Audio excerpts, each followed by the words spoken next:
c'est l'heure de la jeunesse. Suivons la voie de la sagesse qui nous appelle, qui nous invite à l'union. Camerounaise, Camerounais. Je suis Jacques Bougaké, économiste camerounais et candidat à la prochaine élection présidentielle d'octobre 2025 au Cameroun. Dans ce message vidéo, je continue de partager mes propositions sur les institutions de notre pays et je parle du pouvoir judiciaire et des personnes décédées, ainsi que des hommages de la République. En général, les dossiers judiciaires sont automatiquement clos dès que les personnes concernées décèdent.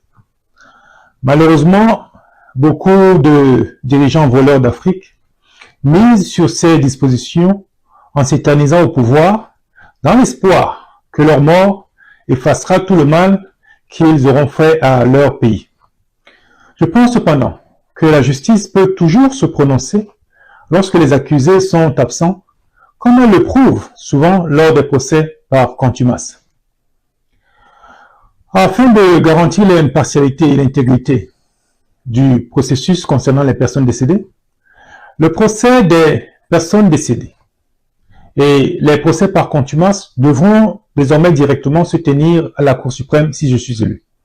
Ils devront être ouverts au public et télévisés dans leur intégralité ou en partie, exception faite des cas où les informations présentées lors de ces procès sont de nature à porter atteinte à la sécurité nationale ou aux dispositions légales sur le respect des autres.